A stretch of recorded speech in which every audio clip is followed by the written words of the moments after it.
Breaking news చూస్తున్నాం.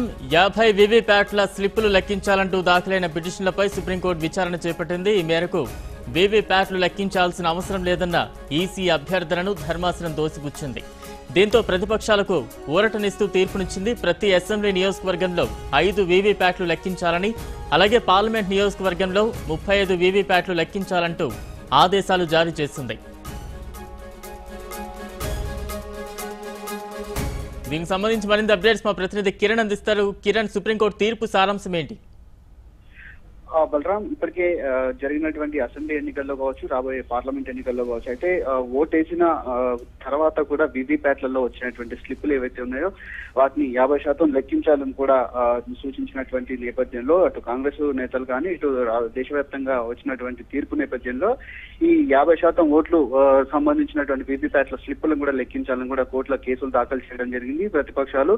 అయితే వారికి కూడా ఊరట లభించింది. ఎందుకంటే ఇటు ఈసీఐ కూడా తోసిపోస్తుంది. ఎందుకంటే బ్యాలెట్ పేపర్ విధానం ద్వారానే నిర్వహించాల్సి ఉండగా ఈవీఎం మిషన్ల ద్వారా ఎన్నికలు జరుగుతున్నాయి కాబట్టి వాటిని లెక్కించాల్సిన అవసరం లేదు, ఖచ్చితంగా కౌంటింగ్ నెంబర్ కూడా సరిగానే వస్తుందని చెప్పినప్పటికీ ప్రతిపక్షాలు ఆరోపిస్తున్న ఆరోపణ ఏదైతే ఉందో 50% సంబంధించినటువంటి స్లిప్పులను వీవీప్యాట్లలోని స్లిప్లను లెక్కించాలని కూడా చెప్పిన నేపథ్యంలో అయితే కొంత ఆలస్యం జరుగుతుంది కాబట్టి వాటిని లెక్కించాల్సిన అవసరం లేదని కూడా, అంటే ఎందుకంటే ఓటింగ్ పడ్డటువంటి ఓట్లకు తర్వాత వీవీప్యాట్లలో ఉన్నటువంటి స్లిప్లకు కొంత తేడా వస్తుందని కూడా వారు ఆవేదన వ్యక్తం చేసిన నేపథ్యంలో ఈ వీవీప్యాట్లకు సంబంధించినటువంటి స్లిప్లను కూడా 50% లెక్కించాలనే దానిపైన కూడా సుప్రీంకోర్టు విచారణ చేపట్టింది. దానిపైన కూడా తుది తీర్పును కూడా వెలువరించింది.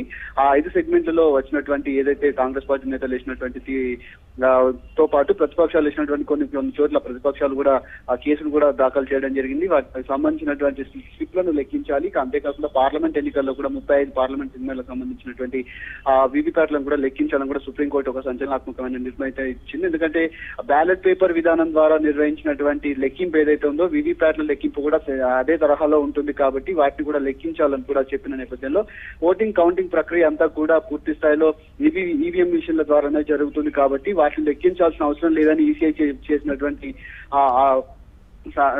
చేసినటువంటి ఆరోపణ ఏదైతే ఉందో దాన్ని కూడా సుప్రీంకోర్టు తోసిపుచ్చింది. ఖచ్చితంగా వీవీప్యాట్లలోని స్లిప్లను కూడా లెక్కించాలని కూడా సుప్రీంకోర్టు తీర్పునైతే ఇచ్చింది. బలరాం, అయితే కిరణ్, సుప్రీం తీర్పుకు సంబంధించి ఈసీ ఏమైనా స్పందించే అవకాశాలు ఉన్నాయా? అయితే ఇప్పటివరకు అయితే ఈసీఐ దానిపైన స్పష్టం చేయలేదు. మరి కాసేపట్లో ఏమైనా అధికారిక ఒక ప్రకటన అయితే వచ్చే అవకాశాలు అయితే కనబడుతున్నాయి. Balram, right, thank you Kiran.